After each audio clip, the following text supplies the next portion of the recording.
তুই প্রিয়া, তুই ঠিক আছে?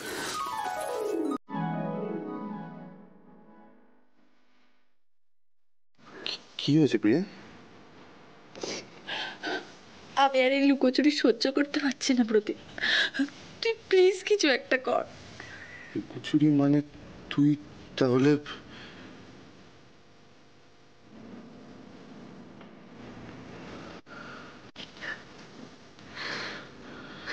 শান্ত হ প্রিয়া, শান্ত হ,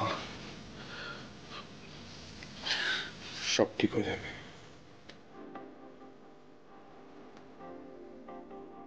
আমি দেখছি কি করা যায়। আর দেখ, ভালোবাসায় তো মানুষকে এরকম অনেক হার্ডেলস পেরোতে হয়, তাই না? এত তাড়াতাড়ি ভেঙে পড়লে হবে না। আমি আছি তো, আই প্রমিস সব ঠিক হয়ে যাবে।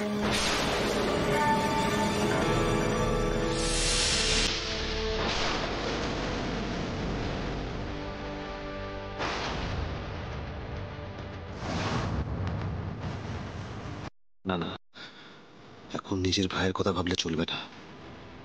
এত বড় একটা সুযোগ পেয়েছি শ্যামলীকে কাবু করার। আমার যত অসুবিধাই হোক না কেন, এই সুযোগটা আমার কাজে লাগাতেই হবে।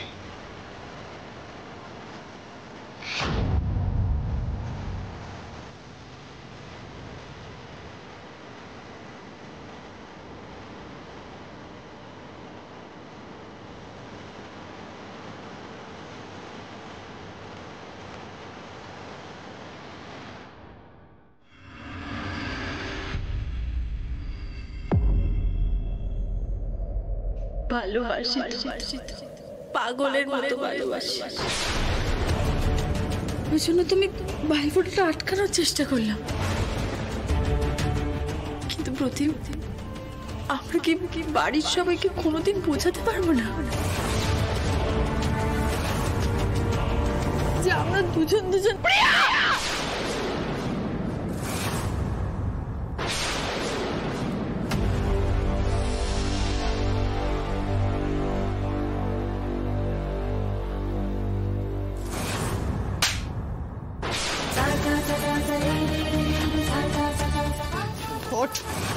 কাকিমণি একটা কথা বলবে না।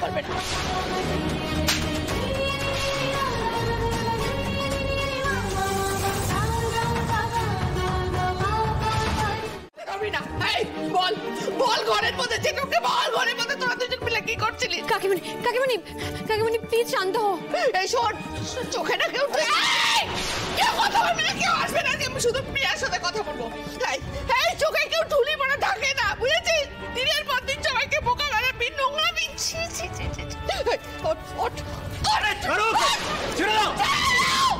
আরে কি হয়েছে সেটা বড় পরিষ্কার করে। আমি বলতে পারছি না দাদা, আমাকে ক্ষমা করে দিই, আমি বলতে পারছি না ও কি করেছে, আমার মুখে আসছে না কি করেছে। কাকিমণি প্লিজ প্লিজ প্লিজ, আমি সব বলছি তোমাদেরকে, তোমরা প্লিজ প্রিয়াকে ছেড়ে দাও, প্লিজ কিছু বলো না ওকে। এই শোন, তুই কি বলবি রে? কি বলবি তুই? তোর কোনো দোষ নেই, তোর মাথাটা খেয়েই কাজটা করানো হয়েছে, একদম চুপ করে থাকবি। মা, কেউ আমার মাথা খায়নি, তুমি বিশ্বাস করো। প্রিয়ার কোনো দোষ নেই মা, আমি সত্যি সত্যি প্রিয়াকে। এদিকে হয় মেরে না মুখ ভেঙে দেবো তোমার। তুই কেন সত্যি লুকাচ্ছিস? তুই এখন ওদের ফরে কথা বলছিস? তুই জানিস না এই বাড়িতে কিছু হলে শব্দ আমাদের ঘাড়ে এসে পড়ে? দিনের পর দিন এই মেয়েটা তোকে দিয়ে অন্যায় করে গেল, আর তুই ওকে প্রোটেক্ট করছিস এখন? প্রিয়া কোনো অন্যায় করেনি ভাই। আর যদি তোর মনে হয় যে প্রিয়া অন্যায় করেছে, তাহলে সেই অন্যায়টা আমিও করেছি, আর সেটার জন্য বিন্দুমাত্র কোনো অনুতাপ নেই আমার। কি হচ্ছে নাকি? ও তোর ভাই, চড় মারবি ওকে? তুই মাথা খারাপ হয়ে গেছে তোর? আর কি হচ্ছে নাকি এখানে? কি হচ্ছে নাকি? কেউ বলবে আমাকে কি হয়েছে? এদিকে এত বাবা, কি হয়েছে বাবা? কাঁদছিস কেন? আমাকে বল না কি হয়েছে। বুঝতে পারছিস না? তুই সত্যি কিচ্ছু বুঝতে পারছিস না মানে? আর বুঝবি বা কি করে? এত সুন্দর করে প্রিয়া নাটকটা করে গেছে যে কারোর তো বোঝার উপায় নেই। যে আজকে আমি ওর ঘরের সামনে দিয়ে পাস করছিলাম, তাই মহেশ্বর, ঘরের পাশ দিয়ে ওই অরুদাদাকেই পাঠাতে হলো তোমায়? বাড়ির সবাই এই মানুষটার থেকে সবটা জানবে। এই মানুষটার তো মনে বিষ, মুখেও বিষ। কিভাবে যে এই ঝড় সামলাবো কিছুই তো বুঝতে পারছি না। ওরু, নাটক না করে কি ঘটেছে সেটা পরিষ্কার করে বল। বড় মা, অনেকদিন ধরেই আমার প্রিয়াকে সন্দেহ হচ্ছিল। ওর হাব ভাব কোনোটাই ভালো লাগছিল না আমার। সারাদিন ধরে আমার ভাইয়ের পেছনে ঘুরঘুর করা, খুনসুটির নাম করে ওর মাথা খাওয়া, কোনো কিছুই চোখ এড়ায়নি আমার। অরু, এসব কি ভাষা? বড় আমি, তুমি শুধু ভাষাটাই দেখলে। ওরা দুজন যা করেছে না, এরপর কোনো ভালো ভাষা বেরোচ্ছে না আমার মুখ থেকে।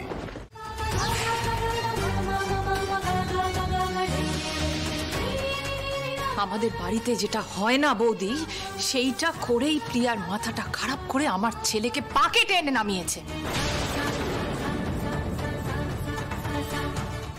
এই শ্যামলী, ও আগে থেকে সবকিছুই জানতো, তাও মদত দিয়ে গেছে। ইচ্ছে করে মদত দিয়েছে যাতে আমার ছেলে প্রিয়াকে ওই চোখে দেখতে, ওরকম ভাবে ভাবতে বাধ্য হয়।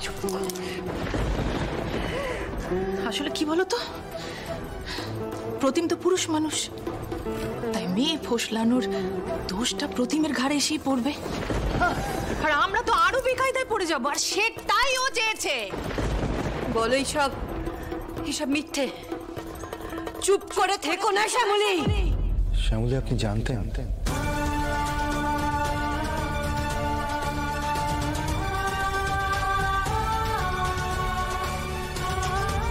শ্যামলী, আপনাকে একটা প্রশ্ন করেছেন, আপনি কি সবটা জানতেন? জানতাম।